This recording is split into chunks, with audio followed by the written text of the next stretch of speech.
Hello दोस्तों, स्वागत है आपका अपने यूट्यूब चैनल एवन सक्सेस पर। तो आज की जो हमारी क्लास होने वाली है वो हिंदी साहित्य के प्रश्नों पर होने वाली है। हिंदी साहित्य में हम पढ़ेंगे आदिकाल यानी कि प्रारंभिक मध्यकालीन साहित्य। इसके हम 30 क्वेश्चनों को डिस्कस करेंगे और आप इन 30 क्वेश्चनों को लगाएंगे। आपको जो क्वेश्चन आता होगा, जिसका आंसर आपको पता होगा, बहुत अच्छी बात है। अगर नहीं पता होगा तो आप वो क्वेश्चन यहाँ से सीख सकते हैं और स्क्रीनशॉट लेके अपना रिवीजन भी कर सकते हैं। तो चलिए बढ़ते हैं हम अपने क्वेश्चनों की तरफ कि क्वेश्चन क्या है। ठीक है, पहला क्वेश्चन है हमारा कि आदि काव्य रामायण के रचनाकार कौन थे। तो हमें बताना है इसमें आदि काव्य रामायण के रचनाकार यानी कि रामायण के रचनाकार बताने हैं कौन थे। तो भास थे, वाल्मीकि थे, कालिदास थे या बाणभट्ट थे। तो इस प्रश्न का जो आंसर हो जाएगा वो ऑप्शन बी हो जाएगा, वाल्मीकि। ठीक है, अगले प्रश्न की ओर बढ़ते हैं। अगला प्रश्न है हमारा, किसे भारत का आदि काव्य कहा जाता है। हमें बताना है कि भारत का आदि काव्य किसे कहा जाता है। ऑप्शन ए है महाभारत, बी है रामायण, सी भगवत गीता और डी है पुराण। तो इस प्रश्न का जो हमारा आंसर होने वाला है वो हो जाएगा रामायण। रामायण को क्या कहा जाता है, भारत का आदि काव्य। अगले प्रश्न की ओर बढ़ते हैं। अगला प्रश्न है हमारा, रामायण के कितने कांड हैं। यानी कि हमें रामायण में कांडों की संख्या बतानी है कि कितने कांड हैं। तो ये आपको प्रश्न पता होगा, आई होप कि आपको ये प्रश्न पता होगा कि कितने कांड हैं। तो इसके हम बताते हैं डायरेक्ट कि 7 कांड हैं। ठीक है, ज़्यादातर इसका प्रश्न का आंसर पता ही होगा सभी को। ठीक है, अगले प्रश्न की ओर बढ़ते हैं। अगला प्रश्न है हमारा, महाभारत के रचनाकार कौन है। महाभारत के रचनाकार कौन है। भास हैं, कालिदास हैं, वेद व्यास हैं या बाणभट्ट हैं। तो इस प्रश्न का हमारा जो आंसर है वो वेद व्यास हो जाएगा। अगले प्रश्न की ओर बढ़ते हैं। अगला प्रश्न है हमारा, महाभारत में कुल कितने श्लोक हैं। तो महाभारत में श्लोकों की संख्या पूछी गई है। ऐसे प्रश्न भी आ जाते हैं डायरेक्ट कि कुछ भी पूछ लेंगे, महाभारत में कुल कितने श्लोक हैं। ठीक है, तो पहला ऑप्शन है 1,00,000, बी है 80,000, सी है 50,000 और डी है 1,20,000। तो इस प्रश्न का जो आंसर हो जाएगा हमारा वो ऑप्शन ए हो जाएगा, 1,00,000। ठीक है, अगला प्रश्न है हमारा, गीता शिवरंजित ग्रंथ के रचनाकार कौन है। तो ग्रंथ का नाम गीता शिवरंजित। ठीक है, इसके रचनाकार पूछे जा रहे हैं। ऑप्शन ए है बाणभट्ट, ऑप्शन बी है भास, ऑप्शन सी है कालिदास, ऑप्शन डी है भगवान श्री कृष्ण। तो इस प्रश्न का जो आंसर हो जाएगा वो हमारा ऑप्शन सी हो जाएगा, कालिदास। ठीक है, ये क्वेश्चन एग्जाम के पॉइंट ऑफ व्यू से इम्पोर्टेंट है। ठीक है, इसको आप स्क्रीनशॉट इसका ले सकते हैं, नहीं तो आप पीडीएफ भी ले सकते हैं इसकी। टेलीग्राम का जो लिंक है हमारा जो मिल जाएगा आपको, डिस्क्रिप्शन में लिंक मिलेगा इसका इस वीडियो के नीचे।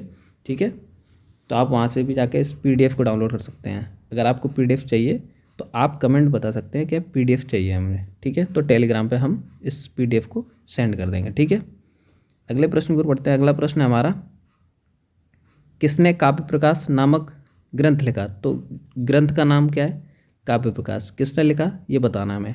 भास ने लिखा, बाणभट्ट ने लिखा, मंदन ने या फिर ओम प्रकाश ने।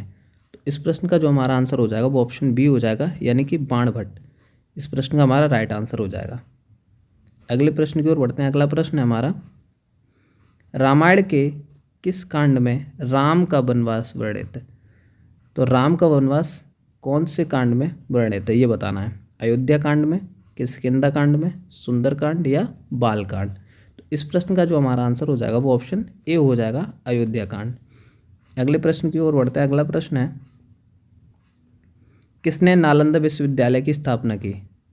नालंदा विश्वविद्यालय की स्थापना किसने की ये क्वेश्चन पूछा गया है। चंद्रगुप्त मौर्य ने की, समुद्रगुप्त ने, कुमारगुप्त या अशोक ने की। तो इस प्रश्न का जो आंसर हो जाएगा ऑप्शन सी हो जाएगा, कुमारगुप्त। ठीक है, option C is the right answer. अगले प्रश्न की ओर बढ़ते हैं। अगला प्रश्न क्या है, आदि काव्य की उपाधि किसे दी जाती है। किसे आदि काव्य की उपाधि दी जाती है, महाभारत को, रामायण को, गीता या काव्य प्रकाश को। तो इस प्रश्न का जो आंसर हो जाएगा वो ऑप्शन बी हो जाएगा, बी रामायण। अगला प्रश्न है हमारा,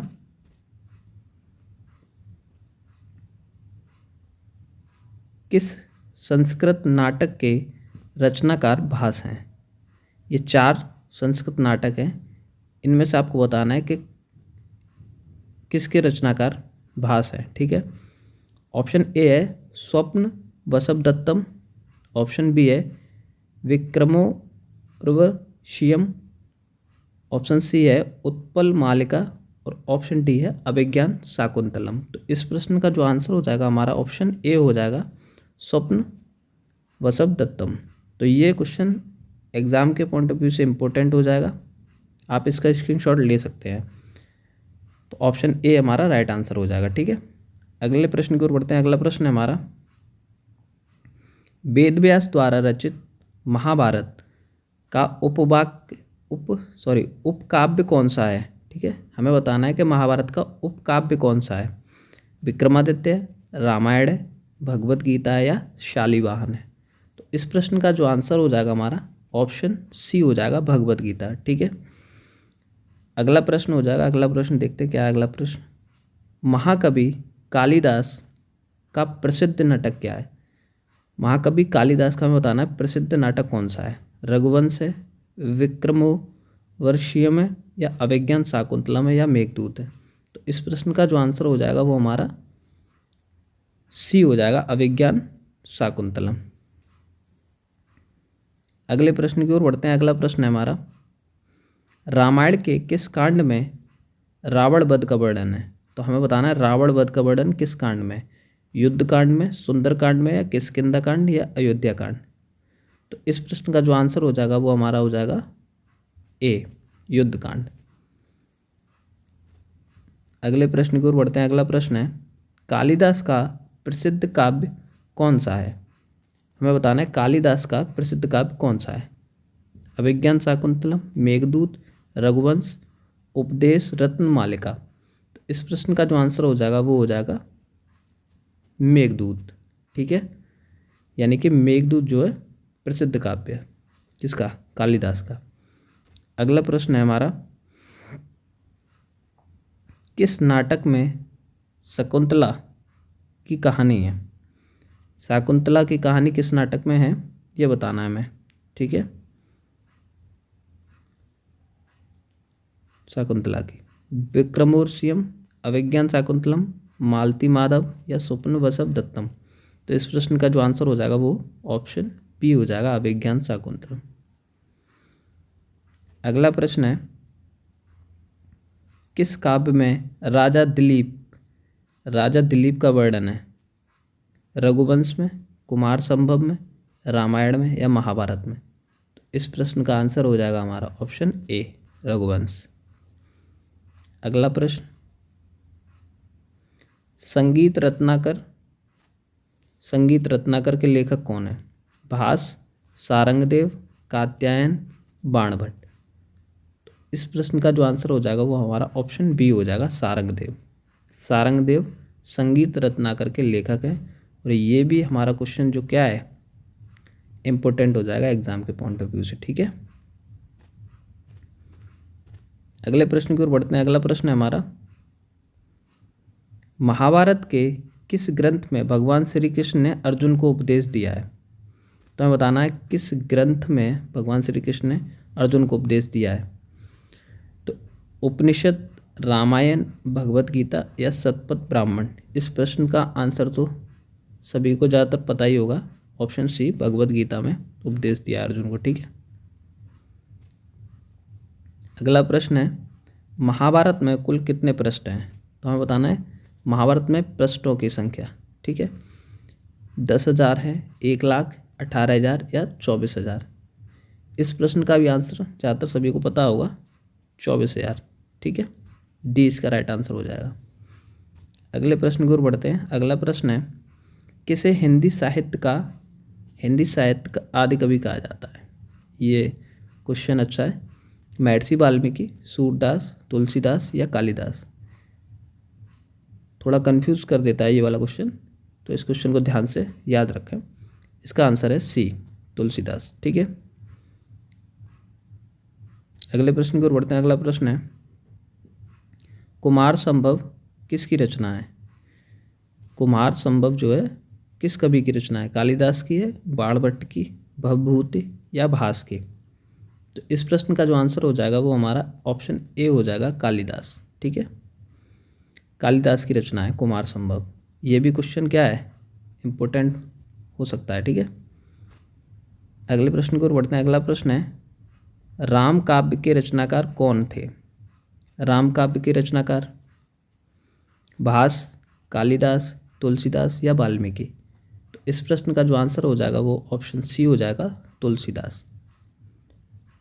अगले प्रश्न की ओर बढ़ते हैं। अगला प्रश्न है हमारा 24, हिंदी साहित्य में काव्य का प्रथम रूप क्या है? कविता है, गीत है, नाटक या महाकाव्य। तो इस प्रश्न का जो आंसर हो जाएगा वो हमारा ऑप्शन डी हो जाएगा, महाकाव्य। ठीक, अगले प्रश्न की ओर बढ़ते हैं। अगला प्रश्न है, काव्य प्रकाश का लेखक कौन है? काव्य प्रकाश का लेखक बताना हमें कौन है? बाणभट्ट है, माघ, सारंगदेव या कालिदास। तो इस प्रश्न का जो आंसर हो जाएगा ऑप्शन ए हो जाएगा, बाणभट्ट। ठीक है, अगले प्रश्न की ओर बढ़ते हैं। अगला प्रश्न है, नारी के प्रति आदि काव्य में कौन से दृष्टिकोण प्रकट होते हैं? नारी के प्रति आदि काव्य में कौन से दृष्टिकोण प्रकट होते हैं हमें बताना है। सम्मान और आदर, तिरस्कार और उपेक्षा, स्वतंत्रता और सशक्तिकरण, सभी उपर्युक्त। ठीक है, यह सब उपर्युक्त। तो इस प्रश्न का जो हमारा आंसर हो जाएगा वो ऑप्शन ए हो जाएगा, सम्मान और आदर। ठीक,